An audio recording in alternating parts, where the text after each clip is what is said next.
చెప్తున్నాను, ఒక ముహూర్తం ఉంటుంది, ఒక మంచి సమయం ఉంటుంది.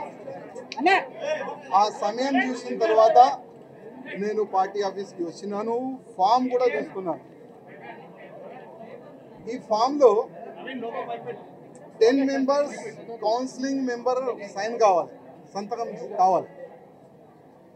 ఆల్రెడీ చాలా మంది మాకు ఆశీర్వాదం ఇచ్చే అట్లాంటి కార్యకర్తలకి మాట్లాడి ఇక్కడ తీసుకొని కూడా వచ్చినాం. స్టేట్ కౌన్సిలింగ్ మెంబర్ ఇక్కడ వచ్చిన తర్వాత వాళ్ళకి ఫోన్ చేసి పోస్టులో ఉంటావా, సస్పెండ్ చేయాలా అని వాళ్ళకి బెదిరించి ఇక్కడ నుంచి పంపించేసినాం. ముగ్గురు మా ఎంబడి వచ్చినారు, ఆ ముగ్గురే సైన్లు పెట్టినారు. ఇంకా దాదాపు 7 మెంబర్స్ సైన్ కావాలి. 10 మెంబర్స్ సంతకం చేసిన తర్వాతనే మనం ఈ ఫామ్కి మనం సబ్మిట్ చేయొచ్చు. కానీ ఆల్రెడీ డిసైడెడ్ ఎవరికి ప్రజెంట్ చేయాలి, ఎట్లా చేయాలి అని ఆల్రెడీ వాళ్ళు డిసైడ్ చేసుకొని పైన కూర్చున్నారు. కానీ ఇవాళ కిషన్ రెడ్డి గారికి, అదేవిధంగా కేంద్ర మంత్రి వచ్చిన మేడం గారికి లిఖిత రూపంలో ఒక లెటర్ నేను ఇస్తున్నాను. కిషన్ రెడ్డి గారికి ఒక మాట చెప్పి వస్తున్నాను, కిషన్ రెడ్డి గారు, మీ చేతి నుంచే ఇవాళ భారతీయ జనతా పార్టీలో నేను జాయిన్ అయినా, నేను నా రాజీనామా మీ చేతికే ఇస్తున్నా, ప్లీజ్ మీరు యాక్సెప్ట్ చేయండి అని కిషన్ రెడ్డి గారికి ఒక లెటర్ ఇచ్చి వచ్చిన, రిజైన్ లెటర్ పార్టీకి.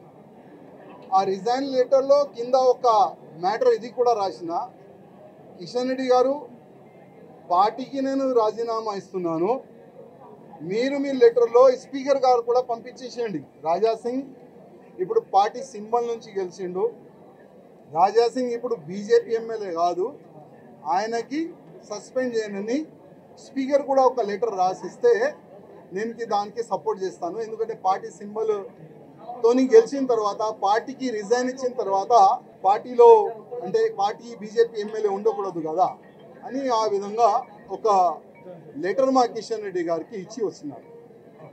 దురదృష్టం ఏంటంటే 2014 నుంచి ఎన్ని ఇబ్బందులు భరించి ఇక్కడ వరకు వస్తున్నానంటే మా మీడియా మిత్రులకి కొంతమందికి తెలుసు. ఇవాళ నేను టెర్రరిస్ట్కి టార్గెట్లో ఉన్నా, నేను కాకుండా నా ఫ్యామిలీ మొత్తం ఆ టెర్రరిస్ట్ టార్గెట్లో ఉన్నారు. కానీ ఎంత కష్టపడి ఇవాళ లేకపోతే రేపు బీజేపీ గవర్నమెంట్ తెలంగాణలో వస్తుంది అనుకున్నాం. కానీ దురదృష్టం ఏంటంటే తెలంగాణలో బీజేపీ రావద్దు అనేవాళ్ళు చాలా జమ అయిపోయినారు పెద్దోళ్ళు.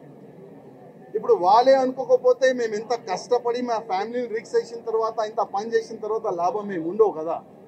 అందుకోసం అయ్యా మీ పార్టీకి దండం, మీకు దండం అని. ఈరోజు రాజా సింగ్ గారు ఉదయం పార్టీ ఆఫీస్కి రావడం జరిగింది.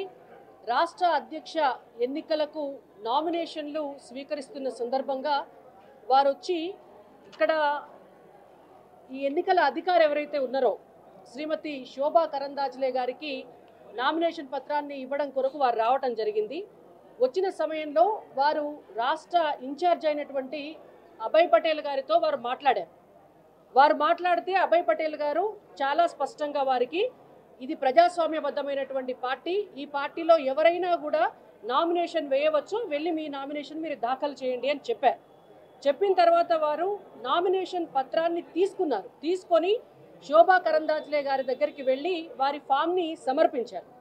సమర్పించే క్రమంలో ఏ నామినేషన్ పత్రమైనా కూడా ఎన్నికల నిబంధన ప్రకారం 10 మంది రాష్ట్ర కౌన్సిల్ సభ్యుల మద్దతుతోటి వారి సంతకాలతోటి నామినేషన్ పత్రం ఇస్తే మాత్రమే ఆ నామినేషన్ పత్రం అనేటువంటిది చెల్లుబాటు అవుతుంది. అయితే శోభా కరందాజ్లే గారు చాలా స్పష్టంగా చెప్పినారు, 10 మంది సభ్యులు లేని పక్షంలో మీ నామినేషన్ పత్రం చెల్లుబాటు కాదు, మీరు 10 మంది సభ్యులతోటి సంతకాలు చేయించి నామినేషన్ని ఫైల్ చేయండి అని చెప్పారు.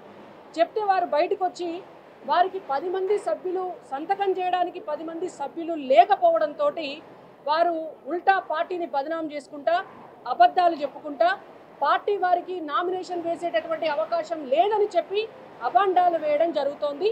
ఇది ఇవాళ జరిగినటువంటి వాస్తవమైనటువంటి పరిస్థితి. ఆ తర్వాత వారు కిషన్ రెడ్డి గారికి వారి రాజీనామా పత్రాన్ని సమర్పించారు.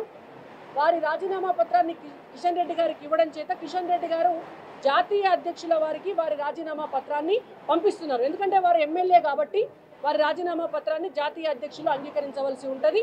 వారు అక్కడికి భవిష్యత్తులో పంపించడం జరుగుతుంది.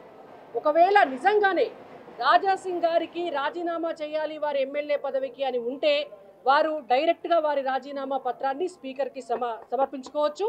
అండ్ ఇంకొకటి, వారి క్రమశిక్షణ రాహిత్యం అనేటువంటిది పరాకాష్ఠకు చేరిందనేది భారతీయ జనతా పార్టీ రాష్ట్ర పార్టీ అభిప్రాయం. గతంలో కూడా అనేక సార్లు వారు క్రమశిక్షణతోటి ఉండకపోవడం వల్ల వారు సస్పెండ్ అవ్వడం జరిగింది. అయినా పార్టీ మళ్ళీ వారికి అనేక అవకాశాలు ఇవ్వటం జరిగింది. కానీ ఈసారి వారే స్వయంగా రాజీనామా చేసి వెళ్ళారు. ఇవి ఇవాళ జరిగినటువంటి వాస్తవం.